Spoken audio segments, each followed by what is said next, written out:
Did you know that 85% of jobs that will exist in 2030 haven't even been invented yet? This means creativity isn't just a nice-to-have skill, it's essential for survival in the modern world. Surprisingly, research shows that engaging in creative activities can improve your mental health, boost your productivity, and even enhance your problem-solving skills. Yet, many of us feel stuck in routines that stifle our creative energy. But what if I told you that building creative habits doesn't have to be hard? You can spark creativity in just a few minutes a day. In this article, we'll explore practical strategies that can help you tap into your creative potential. From embracing chaos to using simple habit stacking techniques, you'll discover ways to make creativity a natural part of your life. Get ready to unleash your inner creative genius. Whether you're an artist, a writer, or just someone looking to think outside the box, these tips will help you build habits that actually stick. Let's dive in and start your journey to becoming a more creative you. Chapter 1. Rewire your mindset. Embrace the chaos. Most people think creativity requires structure and careful planning. But, in reality, creativity often thrives in chaos. There's research from Harvard that found that disrupting routines is a great way to spark creative ideas.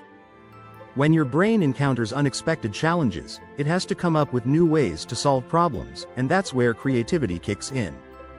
Instead of trying to make everything perfect, let yourself get a little messy. Embrace the uncertainty and mistakes.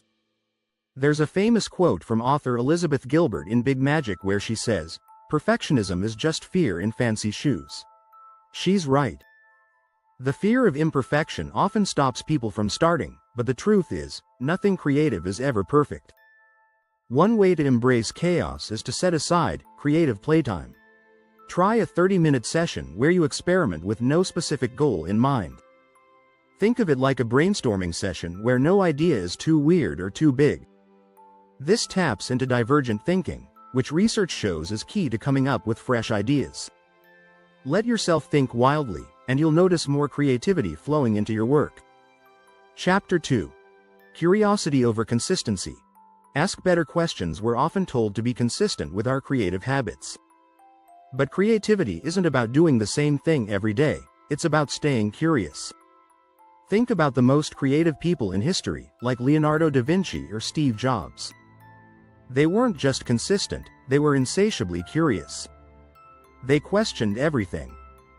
One study from the University of Michigan showed that people who are more curious tend to be more creative because they're always looking for new ways to understand the world.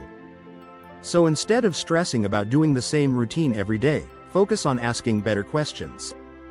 The simple act of asking, why, or what if, can completely change how you approach a problem. Here's a small challenge. Try to ask yourself 3 open-ended questions every day. For example, what if I tried solving this problem a different way? Or, why do people always do it this way? You'll notice that curiosity opens up your thinking and leads to more innovative ideas. This technique is also backed by neuroscience. Curiosity actually lights up the brain's reward system, making you more motivated to learn and create. Chapter 3. The 80-20 creation rule.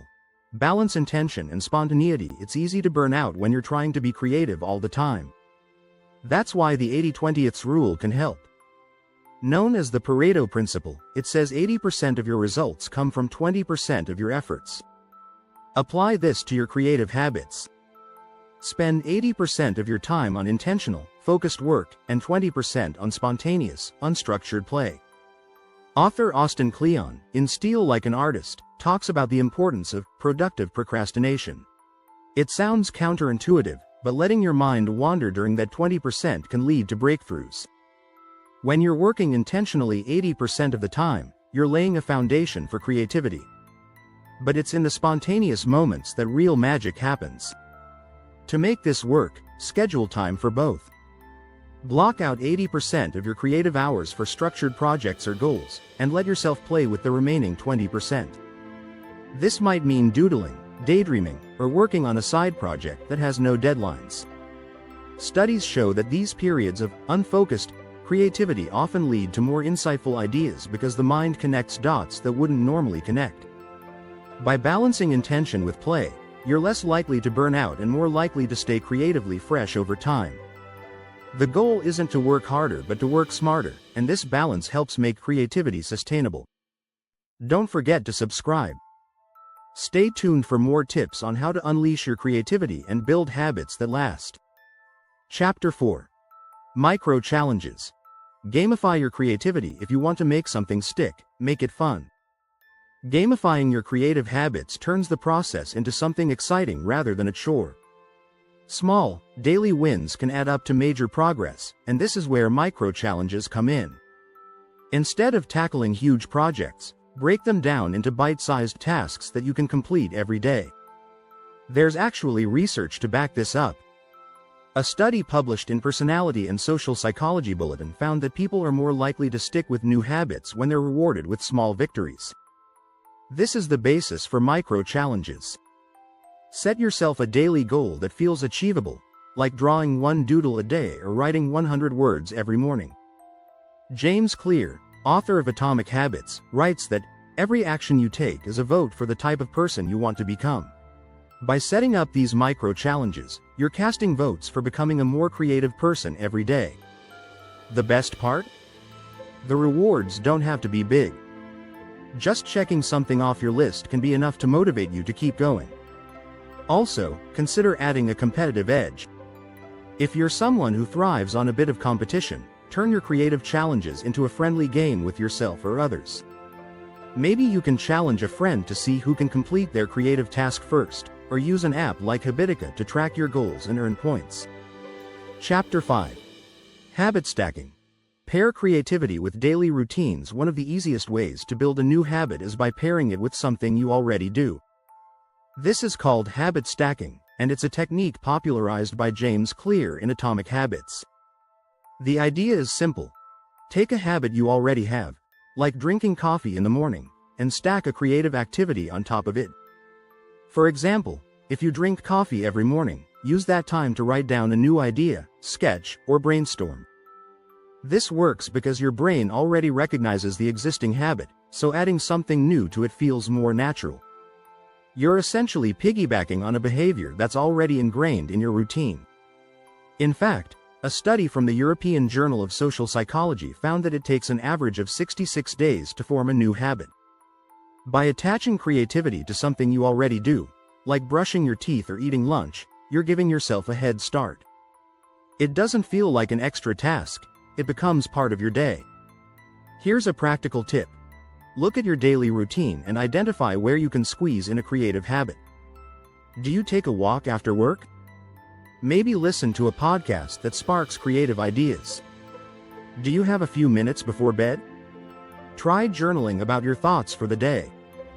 The key is to find moments where creativity can easily slip in, without needing to completely rewire your schedule. Chapter 6. Unlock flow states. The art of deep focus. Creativity thrives in flow states. You've probably heard the term before. It's that feeling when you're so deeply focused on what you're doing that time seems to disappear. Psychologist Mihaly Csikszentmihalyi, who coined the term flow, explains it as being completely involved in an activity for its own sake. When you're in flow, everything else fades away, and you produce your best work. The trick is learning how to unlock flow consistently. According to Csikszentmihalyi's research, one of the best ways to do this is by finding a balance between challenge and skill. If a task is too easy, you'll get bored. If it's too hard, you'll get frustrated. The sweet spot is when the challenge stretches your abilities but isn't overwhelming. To unlock flow more often, create an environment that minimizes distractions. Research from the University of California, Irvine, found that it takes about 23 minutes to fully recover after being interrupted. That's a lot of lost time. Turn off your phone, close unnecessary tabs, and block out chunks of time where you can focus on one thing.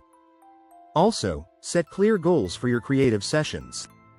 Knowing exactly what you want to achieve helps guide your focus. For example, instead of saying, "I'm going to write," try, "I'm going to write one paragraph about this topic." These small, specific goals make it easier to enter a flow state. Lastly, don't forget to take care of your physical state. Flow is tied to mental and physical energy. A study published in the Journal of Creative Behavior showed that regular physical activity increases creative thinking. So, take breaks to move around, stretch, or even go for a walk.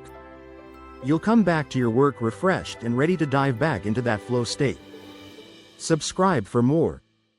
By joining our community, you'll get ongoing tips and strategies to help you cultivate your creativity and make it a permanent part of your life. Remember, creativity is not just a skill, it's a habit you can build.